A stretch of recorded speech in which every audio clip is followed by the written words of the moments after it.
Olá, sou Inês e sejam bem-vindos ao Podendo, o podcast que aborda os desafios que as mulheres com endometriose enfrentam e apresenta dicas práticas sobre como ser feliz apesar desta patologia. Hoje falamos com a Susana Fonseca, acho que o nome já diz tudo, já toda a gente a conhece e, portanto, olhando aqui um bocadinho para o teu testemunho e que toda a gente já conhece, consegues resumir aqui um bocadinho da tua caminhada, quais é que foram os desafios que tu enfrentaste ao longo do processo até ao diagnóstico? Antes de mais, obrigada pelo convite, Inês, e parabéns por esta iniciativa tão importante. Resumindo um bocadinho o meu percurso, eu comecei com uma grande maioria das pessoas... Antes de começar, deixa-me só esquecer de dizer uma coisa que é indissociável e nós já sabemos todos quem é a Susana, mas vou apresentar. Okay. A Susana é a presidente da Mulher Endo e hoje também vamos falar aqui de um outro projeto que a Susana lançou, mas queremos focar aqui um bocadinho sobre o percurso da Susana e o que é que a levou a lançar estes projetos e outros que ainda poderão vir. Então, o meu percurso começou um bocadinho como o da maioria das mulheres, com dores muito fortes e sem um diagnóstico, e sendo ignorada por vários profissionais de saúde que diziam que estava tudo bem, que eu não tinha nada, que eram coisas da minha cabeça, tudo aquilo que nós já estamos muito habituadas a ouvir de outros testemunhos. Depois, quando finalmente consegui obter o meu diagnóstico, passado talvez uns 14 anos e cerca de 8, 9 médicos, o meu quadro já era um quadro cirúrgico, porque a endometriose já estava bastante espalhada e eu tive que fazer então uma cirurgia de 6 horas, bastante complexa. A primeira. Recuperei aí alguma qualidade de vida, efetivamente. Passado 2 anos, engravidei de forma espontânea, totalmente natural, sem recurso a PMA. E depois, quando a minha filhota tinha 2 anos e a pessoa começava a pensar em juntar mais um à prole, fui fazer as minhas consultas de rotina, etc. E percebemos que a endometriose já estava outra vez muito avançada, bastante espalhada. Portanto, houve uma reincidência. Houve ali uma reincidência da doença. No entanto, eu tinha os sintomas controlados nessa fase porque fazia pílula contínua, tinha imensos cuidados com a alimentação, pronto, tinha uma vida, tinha experienciado aí desde que fui mãe uma mudança drástica no meu estilo de vida, em todos os aspectos, e isso também me trouxe muita qualidade de vida. Mas, por outro lado, fez com que a doença fosse avançando sem eu dar conta, silenciosamente, porque eu sentia-me bem, sentia-me sem dores, sentia tudo controlado, não é? E de repente, quando vou fazer aquela rotina para, ora então, vamos lá ver se isto vai ao segundo da mesma forma que foi o primeiro, levo com aquela surpresa que não ia ao segundo, porque a endometriose estava muito, muito avançada, parte intestinal, a adenomiose também estava muito, muito extensa, e para além disso tinha feito um istomocel, que hoje em dia já se ouve falar, que é uma má cicatrização na cicatriz da cesariana, e que começa a ser bastante diagnosticado em cesarianas em quem tem adenomiose. Ou seja, o nosso útero não faz a cicatrização da mesma forma, não é taxativo, não quer dizer que aconteça a todas as pessoas e às vezes pode ter a ver com a técnica da sutura, etc. Mas no meu caso também tinha um istomocel, portanto tinha ali um cocktail muito, muito complexo e tinha mesmo que ser submetida a uma nova cirurgia. Tendo em conta todo o quadro, a cirurgia escolhida e a opção mais adequada para o meu caso foi uma esterectomia, com anexectomia bilateral, ou seja, retirei também os ovários e entrei em menopausa com 32 anos. E é aqui que o teu testemunho é diferente daqueles que nós ouvimos falar, portanto, com 36 anos entrar aqui 32 anos, então entrar aqui num processo de menopausa, isto é uma decisão drástica que a equipa médica e tu acabaram por tomar. Que impacto é que isto tem? Na altura teve um impacto grande, porque eu passei de querer ter um segundo filho para ir para uma menopausa cirúrgica. Aos 32. Aos 32, portanto, há muitos lutos a serem feitos. É o luto daquela perspectiva que nós temos do que é ser uma mulher completa, com os seus órgãos todos, etc. É o luto do próximo filho que não vai chegar, pelo menos pelas vias normais, não é? Portanto, foi um percurso, foram ali uns meses complicados. Não te vou dizer que não, mas foram efetivamente complicados. mas sempre com a consciência, porque eu nesta fase já conhecia muito bem a doença, tinha muita informação do meu lado e sabia que era, no meu caso, era a melhor opção. E essa informação foi um trabalho teu, individual? Também nessa altura já existia a associação há alguns anos, portanto, eu fui-me capacitando ao longo dos anos no trabalho, através do trabalho que fazia. Portanto, eu tinha a plena consciência que para a minha situação aquela era a melhor perspectiva naquele momento. E depois tinha uma filha que estava a fazer os 2 anos, portanto eu queria ter saúde, queria estar cá, para estar com ela e para acompanhar não é, na vida dela. Avançar com uma gravidez naquela fase, ou passar por uma cirurgia de remoção da doença, a reconstrução da sutura da cesariana, era todo um processo que naquela altura não me fazia sentido, porque possivelmente eu ia ficar à mesma sem os ovários, portanto depois só com PMA. Pronto, era todo ali um processo que não era o meu caminho, já tinha uma filha e optei efetivamente por... Tu quando estás a dizer que na primeira cirurgia depois criaste aqui uma espécie de esquema multidisciplinar de gestão da tua vida e da doença, a psicoterapia fazia parte desse esquema. Tu achas que na tomada de decisão nesta segunda cirurgia, a psicoterapia foi determinante para tu teres consciência do teu corpo, teres consciência de ti própria e teres aqui uma maior assertividade na decisão? Não sei propriamente, porque eu tenho mestrado em Psicologia Clínica, portanto acabo por ter aqui algumas ferramentas já, é uma coisa que não se deve fazer, não é? Porque temos que recorrer aos profissionais para nos ajudar, porque não somos super mulheres e conseguimos fazer tudo sozinhas. Mas nessa altura não recorri à psicoterapia, até porque foi tudo muito rápido. E não houve esse tempo de ter ali as consultas passadas, etc. Não. Fiz muito trabalho interno, mas lá está, eu tinha uma consciência muito grande do que era a doença, dos riscos que estavam associados naquele momento ao quadro que eu tinha, que envolvia intestinos, septo retrovaginal, vagina, pronto, toda ali aquela zona, e estava muito consciente dos riscos que estavam ali envolvidos, portanto... tomei a decisão, tomámos em conjunto, equipa médica, e aceitei-a. Claro que não te vou dizer que foi de ânimo leve e que fui feliz da vida para a cirurgia. Não, ao contrário da a primeira cirurgia era como se fosse para o shopping. Eu queria era livrar-me daquilo e ia feliz da vida. Ali não, já tenho uma filha que fica em casa, com 2 anos, que fica a chorar quando a mãe se vai embora. Já há o medo, há sempre medo associado, né, à cirurgia, à anestesia, e se não correr bem, e há sempre... Pronto, e portanto não foi uma coisa de ânimo leve, mas foi com muita consciência de que era o que era preciso naquele momento. E hoje, como é que tu lidas então aqui com... Tenho 32 anos, ou aos 32 anos entrei na menopausa. Quais é que são os fatores físicos e psicológicos que tu tiveste que reajustar para conseguir gerir uma menopausa tão cedo? Eu acho que lido bem, apesar de tudo, porque aceitei, é o que é, pronto, aceitei, criei os meus mecanismos, não me sinto menos mulher, não me sinto menos bonita, por não ter um sistema reprodutor, por saber que não poderei mais ser mãe. Não sinto que isso faça de mim menos mulher do que as outras mulheres. Mas sentes que tens que cuidar mais do teu corpo, porque há aqui, lá está, a questão hormonal tem um impacto brutal na forma como o corpo se autorregula. Sentes que tens que te preocupar mais cedo, tens que estar mais preocupada com o teu corpo? Eu sou um péssimo exemplo, que eu sou aquela pessoa que diz a toda a gente para ir ao médico e tens que ir ao médico e tens que ir fazer os exames, mas eu se calhar sou quase sempre a última a ir. Pronto, sou péssima nisso. Mas tenho os meus cuidados, continuo a ter os meus cuidados na alimentação, continuo a fazer as minhas pesquisas, a ler.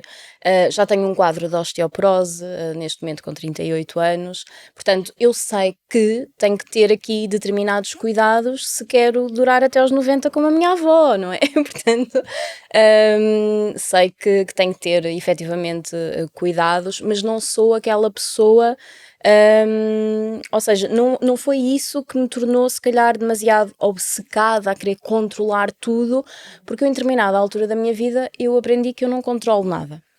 E aceitei Bora isso. aceitar. E aceitei isso, exatamente. Eu hoje estou aqui contigo, mas eu não sei se amanhã estou na cama do hospital, percebes? Portanto, bora desfrutar do momento, viver as coisas da melhor forma possível, porque mesmo após a esterectomia, a endometriose já me deu outro abanão. Portanto, eu ano passado tive que ser submetida novamente a uma cirurgia porque fiz uma suboclusão intestinal, também assim uma coisa que não se estava à espera, não é? Porque, ok, fiz esterectomia, supostamente já não tenho aquela quantidade de estrogénios dentro do meu organismo, já tenho cuidados com a alimentação, tenho um estilo de vida completamente diferente do que tinha há 10 anos atrás. Tu tiveste que mudar também a tua componente profissional, não é? Sim, Fizeste aqui um ajuste. fiz.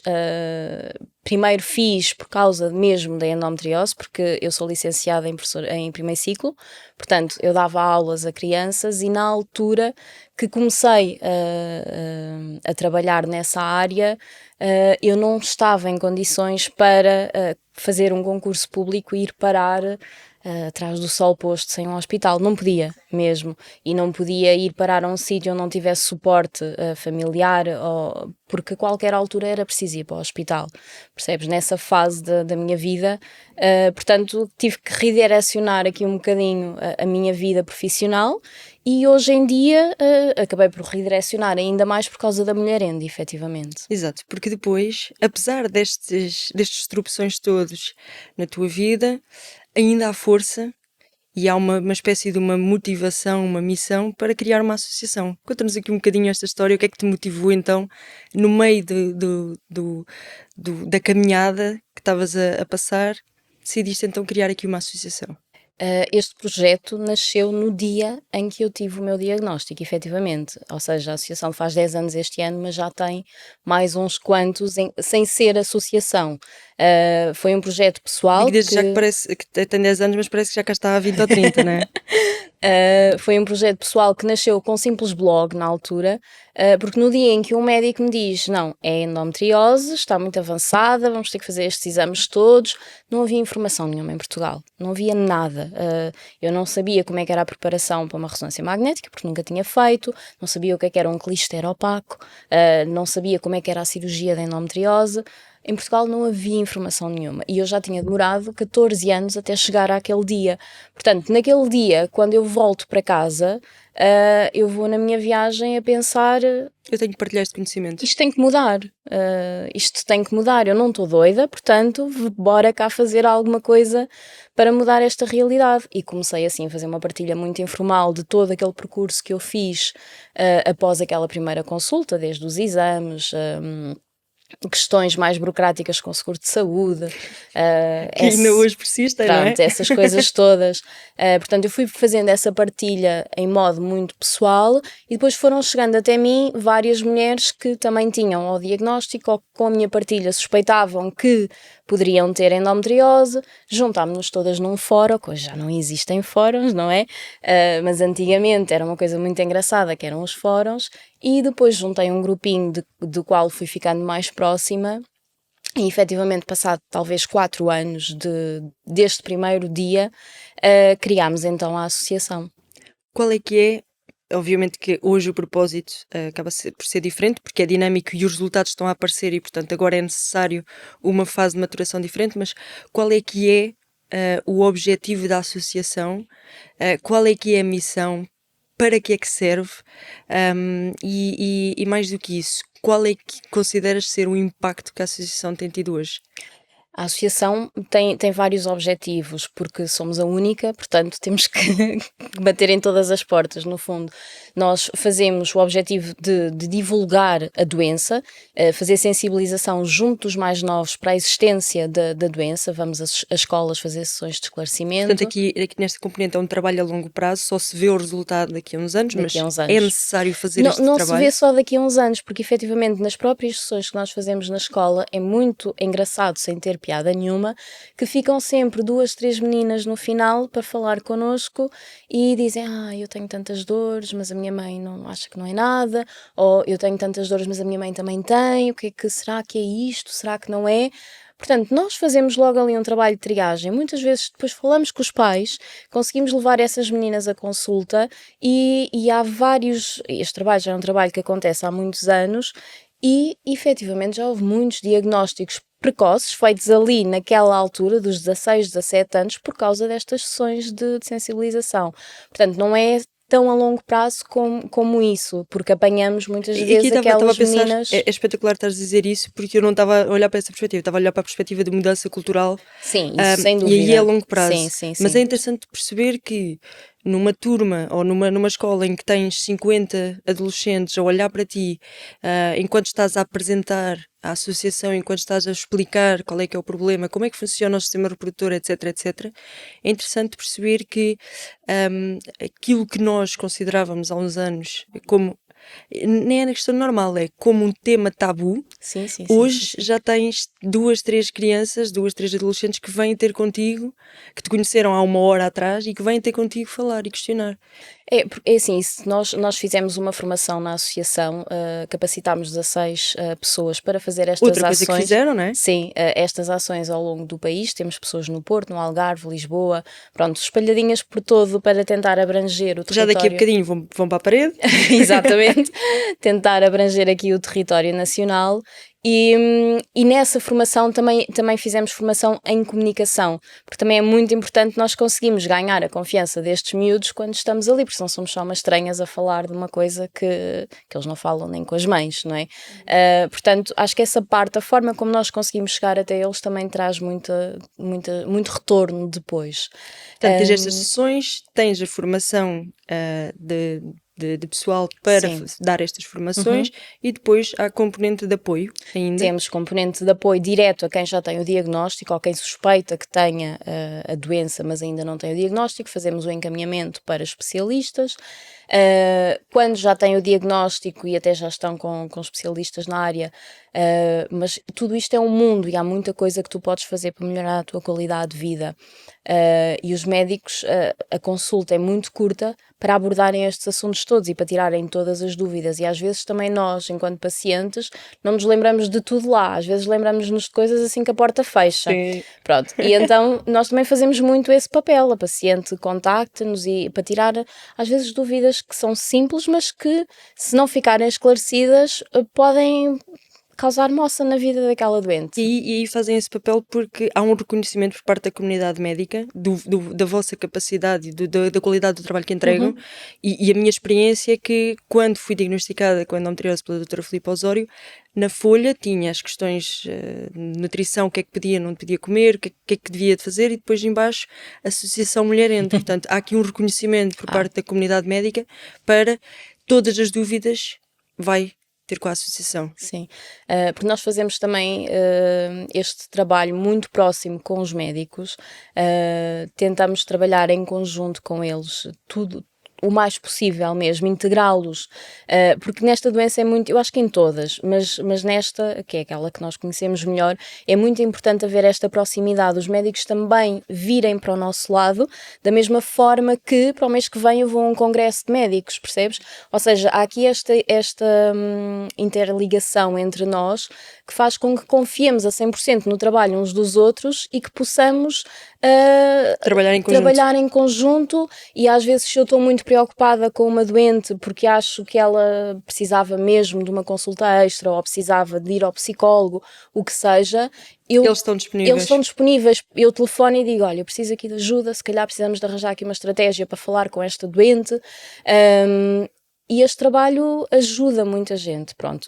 E lá está, também só é possível porque temos médicos excelentes que não estão lá em cima, não é? No pedestral, que às vezes a gente associa tanto aos profissionais de saúde. Não, eles estão cá connosco, efetivamente. Deixa-me só aproveitar, porque não tive essa oportunidade, porque soube em off, já depois da entrevista.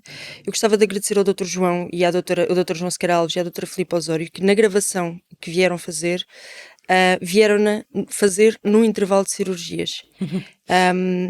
é incrível, não há como agradecer, e pronto, fiquei a saber já na segunda gravação com a doutora Filipa que eles estavam a trabalhar em equipa os dois nesse dia e que vieram revezar-se um ao outro, mas no processo de transição vieram aqui gravar o episódio e gostava muito de agradecer isso e dar aqui um bocadinho esse toque. Uma das coisas que acaba por acontecer é, neste apoio, é um apoio individual, é um apoio que exige aqui uma disponibilidade muito grande de recursos humanos e, portanto, vocês decidiram criar duas coisas, masterclass e algumas formações mensais para as sócias. Podes-nos falar aqui um bocadinho destas duas componentes? A masterclass foi uma ideia que eu tive o ano passado, que depois acabou por ficar assim um bocadinho mais atrasada, porque lá está, tive aquela situação que tive que ser operada de urgência. Mas é um bocadinho isso. Eu às vezes estava 1 hora e meia com uma doente ao telefone e sentia que não lhe conseguia passar tudo. Não, era impossível passar-lhe a informação toda. E são centenas de doentes. Portanto, é impensável fazer este trabalho individual de forma tão detalhada com todas. Então foi assim que surgiu a Masterclass. No fundo é uma formação com 8 horas, que depois tem todo o apoio de documentação científica, de recomendações de páginas para seguir, de livros para ler, de vídeos para ver, ou seja, há muita coisa. E-book que resume todo o conteúdo. Que resume todo o conteúdo da Masterclass. Portanto, há ali conseguimos juntar em 8 horas e mais algumas coisas, não é? Os extras, aquilo que achamos até ao momento o essencial, porque isto está sempre, não é? Um processo evolutivo. Exatamente. As formações mensais é aqui dar um miminho às sócias, temáticas quase. Sim. Nós basicamente tento trazer um convidado por mês, fazemos online porque temos sócios de todo lado, tento trazer um convidado mensal, tendo em conta, assim, as perguntas que vão surgindo. Às vezes, por exemplo, quando tive na sessão com o Dr. João, surgiram imensas perguntas de infertilidade e eu, espera lá que vou trazer aqui a Iris. Pronto. E então, na sessão a seguir veio a Iris, bravo.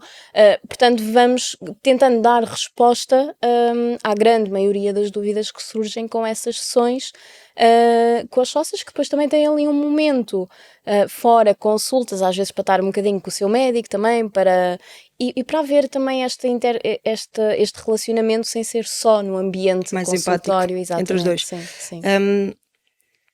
Aí tens um caderninho, que é ainda mais uma iniciativa, portanto, aquilo que acabámos por falar aqui um bocadinho em off há aqui um processo evolutivo de criação de conteúdos que, à medida que também o conhecimento vai aumentando, que vocês também conseguem entender que há uma maior literacia, é necessário criar aqui algum conteúdo para ultrapassar aqui algumas lacunas que existem. Essa é uma das ferramentas que vocês criaram. Isto é um manual que no fundo existe um consenso nacional de endometriose de 2015, feito pela Sociedade Portuguesa de Ginecologia, mas é um calhamaço enorme. Pronto, e então quando nós vamos fazer as sessões para profissionais de saúde nas unidades de saúde familiar, achámos que era importante deixar ficar alguma coisa mais do que os nossos folhetos, que têm informação muito resumida. Estão ali, sim. Exatamente. E então criámos um vídeo informativo que foi feito por vários profissionais de saúde com a especialidade na endometriose, e depois criámos este livrinho que resume no fundo tudo aquilo que é a base que a medicina saúde familiar deve ter ali o conhecimento, e deixamos ficar estes manuais quando vamos fazer essas sessões. E esse livro torna-se importante porque hoje, pela forma como nós temos o nosso sistema de saúde organizado, a medicina familiar é a primeira linha de contacto do paciente. E, portanto, é necessário... Normalmente, sim. É necessário fazer este trabalho também junto dos profissionais de saúde de primeira linha, porque normalmente é o primeiro sítio onde a mulher com queixas vai, não é? E vai pedir ajuda. E ainda existe, lá está, muita desvalorização, o considerar que é normal os sintomas, o não haver uma associação entre sintomas, por exemplo, gastrointestinais ou urinários, com uma possível endometriose. Portanto, este trabalho que nós fazemos também nas unidades de saúde passa muito por fazer esta sensibilização, esta consciencialização de que existem muitos sintomas que podem indicar a endometriose, e aqueles médicos podem logo direcionar para os locais adequados, pedir os exames também adequados e atalharmos aqui meses de caminho até ao diagnóstico. Meses, estás a ser simpática. Outra iniciativa que vocês fazem aqui mais de coordenação a nível mundial é a Endomarcha. E eu estou a trazer aqui a Endomarcha, obviamente que fazem aqui outras iniciativas, mas eu estou a trazer a Endomarcha porque eu já fui a duas, e esta deste ano para mim foi especial porque eu vi a diferença da quantidade de pessoas que tínhamos na Endomarcha deste ano versus a anterior, e gostava só de tocar nisto para te fazer aqui uma pergunta mais emocional, mais pessoal. O que é que vocês sentiram quando perceberam, obviamente que através das inscrições já conseguiam mais ou menos perceber o que é que iria acontecer, mas quando viram aquele mar de gente? Quem começou em 2014 com meia dúzia de pessoas ali na zona do Terreiro do Paço, não é? Ver a multidão que se juntou a nós este ano é uma grande emoção mesmo, porque eu acho que as pessoas estão finalmente a perceber que isto não é uma doença íntima, é um problema de saúde pública, e se nós não nos unirmos, se nós não ganharmos esta voz, nós não vamos obter as respostas que precisamos, nem do Estado, nem dos profissionais de saúde. Portanto, ver que as pessoas estão finalmente a perceber esta parte, porque é muito fácil eu estar no meu sofá a queixar-me que não tenho médico, que não sei quê, que ninguém se conhece a minha doença. Eu tenho que ser Sabes parte integrativa desse movimento, percebes? Mas nesse componente, aquilo que me deixou mais contente, e quando saí dali, aliás, comentei isso com o Luís, com o meu namorado, foi ver que desta vez tínhamos muitos casais, não era só a mulher que ali estava com as amigas. Nós tínhamos casais, mães, filhos. pais, amigos, houve mesmo uma grande Adesão, não é? adesão. Profissionais de saúde, tivemos também muitos médicos também. E eu acho que isso diz tudo, quando médicos que despendem do seu dia de descanso, não é? O Dr. Helder vem de propósito do Porto e voltou logo a seguir. E voltou, exatamente, faz 600 km num dia para estar ali connosco. Quer dizer, eu acho que isso diz tudo só por si, não é? Que devemos dar aqui importância. Mais uma iniciativa. Vocês lançaram aqui uma petição que permitiu que pela primeira vez houvesse um debate sobre a importância da doença, sobre aquilo que nós temos que mudar na Assembleia da República. Queres-nos falar aqui um bocadinho desta iniciativa e, uma vez mais, agradecer aqui um bocadinho à comunidade médica por se ter envolvido nesta iniciativa? Isso foi mais uma iniciativa que pronto, eu tenho muitas ideias no banho. E comecei a pensar o que é que nós temos que fazer, não é? O que é preciso mesmo fazer? E depois vou conversando com as minhas colegas, vamos fazendo aqui um brainstorming para chegar a conclusões, e decidimos criar, lá está, a petição, não só para termos um dia, mas achámos, não, temos que meter aqui. Sim, tudo. Na petição um dos pedidos era que tivéssemos um dia nacional. Exatamente, mas achei que era necessário aproveitar a oportunidade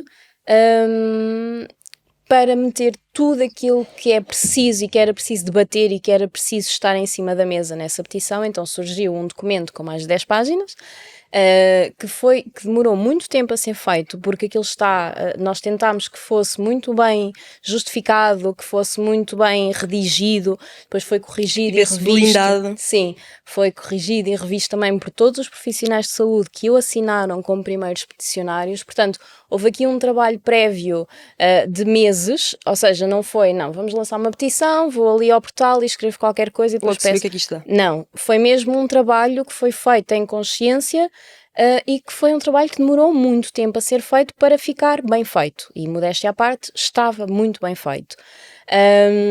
E mereceu elogios de todos os partidos até. Mereceu. Apesar de... Pronto, aí essa parte dos elogios, pronto, é sempre um bocadinho discutível, não é? Porque todos elogiam, mas depois quando chega a hora H, uma pessoa fica sempre Mas efetivamente houve um consenso de todos os partidos políticos em como tudo aquilo que estava a ser pedido na nossa petição fazia sentido. Podes só dar 2 ou 3 exemplos, não vamos detalhar, mas... Sim, pedíamos que a doença fosse considerada em Portugal como doença crónica, porque ela é uma doença crónica, mas no nosso país não está considerada como doença crónica. Pedíamos então o Dia Nacional da Endometriose e Adenomiose, que já se comemorou este que ano. já se comemorou este ano. Pedíamos centros de especialidade. Nós temos consciência, eu sei que cada pessoa gostava de ter um hospital à porta, na sua cidade, não é? Que não tivesse que se deslocar para os grandes centros. Mas também eu tenho a consciência de que é impossível que isso aconteça, mas que tivéssemos 4 distribuídos pelo país já era ótimo, digo eu. E pedimos esses centros de especialidade, pedimos que fosse também criado um fundo de investigação, que fosse criado um grupo de trabalho para debater como é que estes centros de especialidade tinham que ser implementados e que trabalho é que tinha que ser feito até lá chegarmos. Pedimos muita coisa, pronto, pedimos mesmo muita coisa, mas batemos sempre no mesmo, é que no nosso país é tudo muito necessário, mas não há dinheiro para nada, pronto. Tudo que, basicamente, na petição, e resumindo, tudo aquilo que exigia custos não foi aprovado. Não foi aprovado, sim. Por outro lado, abriu-nos portas. Nós continuamos em conversação com vários dos partidos que se juntaram a nós também na marcha, por exemplo, também foi uma situação inédita. Continuamos em conversações e há sempre... Há uma vontade... Exatamente, há sempre aqui um caminho aberto e um caminho que já foi traçado que eu acredito que a longo prazo... Agora, estas mudanças não são de um dia para o outro e da mesma forma que nós temos que aceitar que a doença é para sempre, também é importante aceitar que este trabalho é um trabalho contínuo, que não há resultados imediatos, que não é carregar no botão e que amanhã temos centros de especialidade em todo lado. Não, é impensável. Eu nesta parte, aí sim, acho que estamos a trabalhar para as próximas gerações, sem dúvida. Bom, nós podíamos estar aqui a conversar. Aliás, este ano estão a comemorar 10 anos, portanto, olha para esta meia hora e pensa se consegues em meia hora, na sessão de comemoração dos 10 anos, se consegues em meia hora dizer tudo, porque na verdade nós não explorámos tudo, mas eu gostava de ir agora para aqui para uma vertente mais pessoal, porque há a associação, mas existe... Para além da presidente da associação, Susana Fonseca, existe também a mãe, Susana Fonseca. Existe também. Quando a tua filha tinha 2 anos, tu tiveste que tomar a decisão, mas mais tarde, o que é que a tua filha te pediu? Na altura, pouco tempo depois de eu fazer a esterectomia, foi a altura que ela tinha... Eu fiz a esterectomia no mês em que ela fez os 2 anos. E alguns meses depois, as mães das coleguinhas dela estavam todas grávidas do segundo filho. E então ela vinha para casa todos os dias, no caminho para casa vinha sempre: mãe, eu quero uma mãe, eu não sei quem vai ter um irmão, mãe. Pronto, E a resposta da mãe foi a barriga estragada da mamã.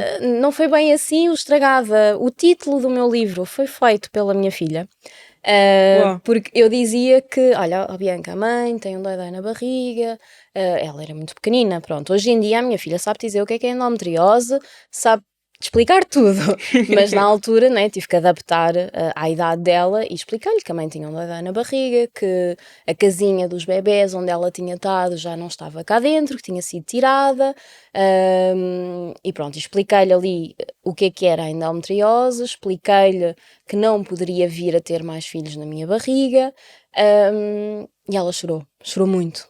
Muito, e aquilo, eu acho que foi aí que eu comecei o meu processo de luto efetivo por não ter um segundo filho. E a perceber o impacto que isso tinha, sim, não só em ti, mas nas pessoas à tua volta, sim, não é? Mas nas pessoas à minha volta. Porque eu acho que me doeu mais. Aquele desespero de uma criança de 2 anos que às vezes eu na altura tinha a barriga inchada, e ela apontava para a minha barriga: bebê, e eu: não, é só endometriose. Se quiseres parar, nós... Não, tranquilo, faz parte. E essa parte a mim, eu acho que aí custou-me mais, porque era um pedido dela legítimo, não é? Porque eu também o pedi quando era criança. Sim, apesar de ser uma decisão dos pais já consideram sempre. Exatamente.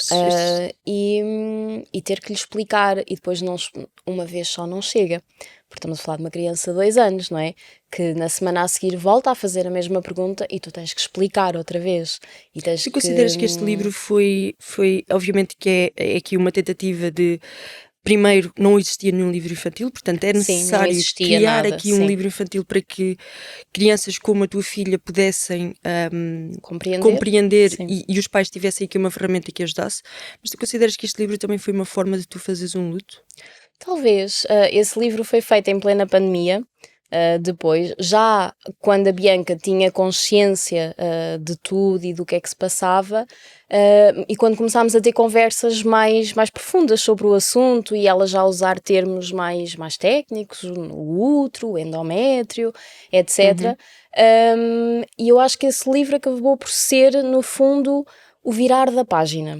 Não digo que tenha sido a minha forma do luto, mas eu acho que foi o encerrar desse luto. Foi, ok, vamos cá fechar este capítulo aqui, desta forma, novamente a tentar criar algo positivo, com algo menos positivo que me estava a acontecer, que era criar ferramentas para outras famílias também poderem, de forma mais calma e mais tranquila, explicarem às crianças o que era isto de endometriose e do ciclo menstrual, etc. E explicar aqui de uma forma mais simples. Exatamente. E no e final desconstruir, sim. tem uma parte para pais e educadores, onde explica pronto, a doença e aquilo que devem estar alerta, porque essa parte aí acho que é também muito importante. Vamos terminar, mas eu não consigo terminar sem te fazer uma pergunta. Qual é que é o próximo projeto? Eu tenho sempre muitas ideias e está aqui a minha colega Bárbara a assistir, que não me deixa mentir, que eu faço todos os dias e digo, olha, podemos fazer isto, olha, podemos fazer aquilo. Não te sei dizer em concreto qual é que é o próximo projeto, mas nós temos sempre muitas ideias e posso dizer que um projeto pessoal que eu tenho, meu, é escrever um livro, não um livro infantil e não um livro como aqueles que já existem tão bem feitos hoje em dia sobre a endometriose, mas um romance e se calhar vai haver endometriose lá pelo meio, acredito que sim. Olha, eu sei que pronto, por teres aqui formação em psicologia clínica, esta resposta talvez seja uma resposta mais simples porque fazes este exercício, mas a Susana que temos hoje aqui, em que é que ela difere da Susana de há 14 anos atrás? 14 anos atrás tinha muito mais receio, muito menos certezas e lidava mal com os imprevistos da vida. Hoje em dia eu acho que tudo isto me deu muito mais bagagem para eu viver melhor o meu dia a dia, para ter aprendido a dizer uma palavra tão importante que muitas vezes nós temos muito medo a dizer, que é o não.